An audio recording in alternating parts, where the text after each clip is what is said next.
Hey, it's Jason from Bohemia Bees, and we are in the apiary today. It's the end of March, and the weather's beautiful. It's a nice spring day. The bees are abuzz, and as you can see, they're busy collecting up that early spring pollen and nectar to help build back their colonies. I want to talk a little bit about the next steps in a beehive preparation for coming out of winter and what you should be looking for in your colonies as you go into spring.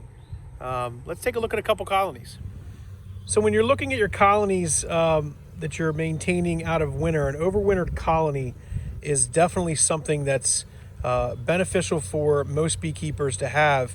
You know, you take some losses during the winter, and here at the Bohemia Apiary on the eastern shore of Maryland, you know, we sometimes definitely get losses. You know, a few hives will not make it back through or make it through the winter. And as you can see, a couple of the gaps on our bench here is a few of the hives that we've lost.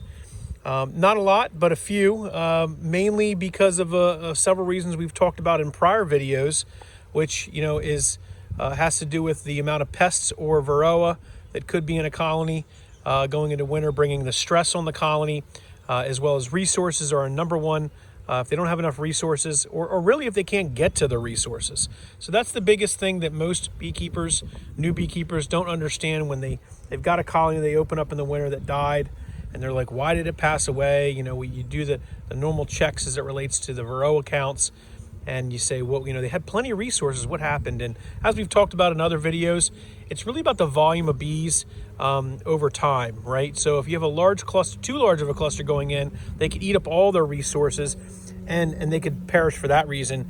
But if they don't have, if they have enough resources, which is typically between 80 and 100 pounds of honey in a colony, along with some pollen stores, you know, they can typically reduce down to that, like we talked about in a prior video, you know, the size of a small or a very large grapefruit, I should say, and then recover back pretty nicely.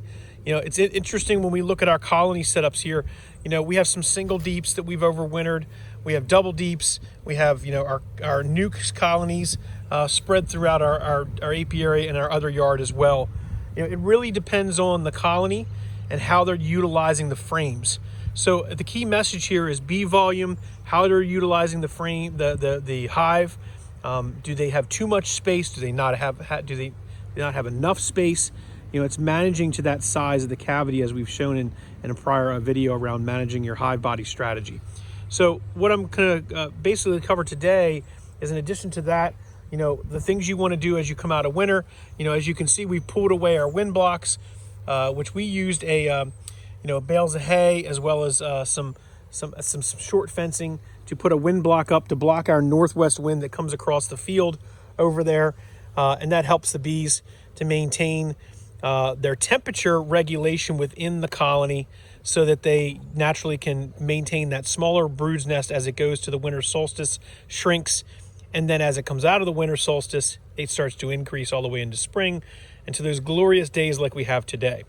So today you see a lot of the bees are out, the temperatures in the mid to high 60s, and they're looking for those pollen resources, as you can see. If you glance at a couple colonies here and watch a few of the bees come back from their flights, you'll see pollen baskets on them, and a lot of times they're doing a lot of clean out as well. So they're cleaning out any of the remaining dead on the bottom.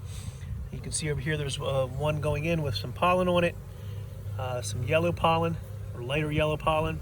The maples are in bloom, and that means, you know, if you've got a colony that's in the springtime and it's now, you know, the end of March, beginning of April, they're likely going to make it. It is a critical period here where the weather still drops back to a few cold nights.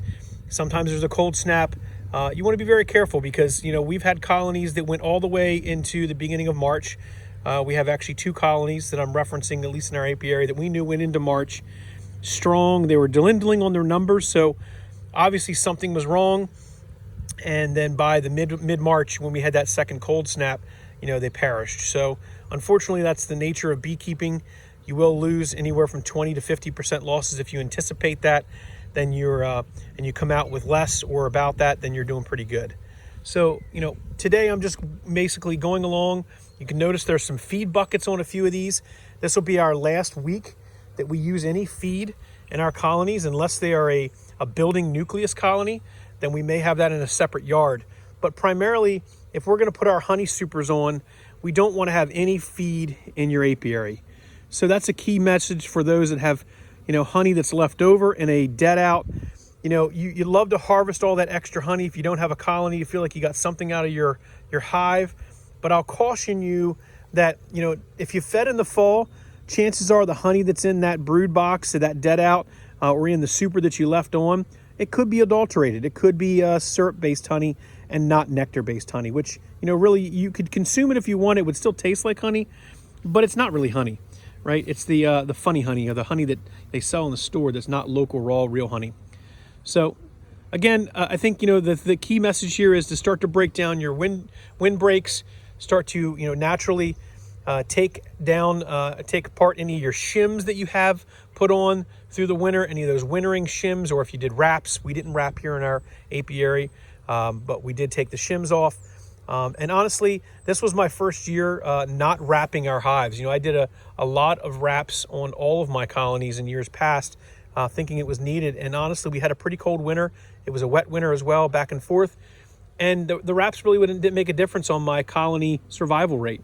So I'm going to continue that strategy moving forward, making sure the colonies are strong as they go into winter, making sure that they have the resources that they need, making sure that I'm doing my proper treatments so that the mite loads are low, and just ensuring that there's good bee volume as they go into to winter. So, there's really the message today as we go into our spring video. This is one of our several videos we're going to do this year. Now that the bees are active, we've got a lot planned on, demonstrating some new products that we brought in, doing splits. We have a couple events coming up. We have some pickup of some packages. We've got a lot of packages coming in here in the next week, mid next week. So we're going to naturally have a day that we are going to do some demos for new beekeepers on those package installs. But follow us on our Facebook and social media pages so that you can continue to see when those events are. If you would like to participate here at Bohemia Apiary, we're going to continue to do lots of different things for people to continue to learn about the bees, at least hear what we have to know about bees. Naturally, we're not the experts. We don't give a prescription. We tend to try to just give recommendations based on our experience. So hopefully you learn a lot from us. Hopefully you join in and share with a friend. I'll challenge each one of you that are out there in beekeeping land, or you're a new beekeeper, or you're friends of beekeepers, or you have friends of the apiary, just share the YouTube page and our social media with those that that in the community.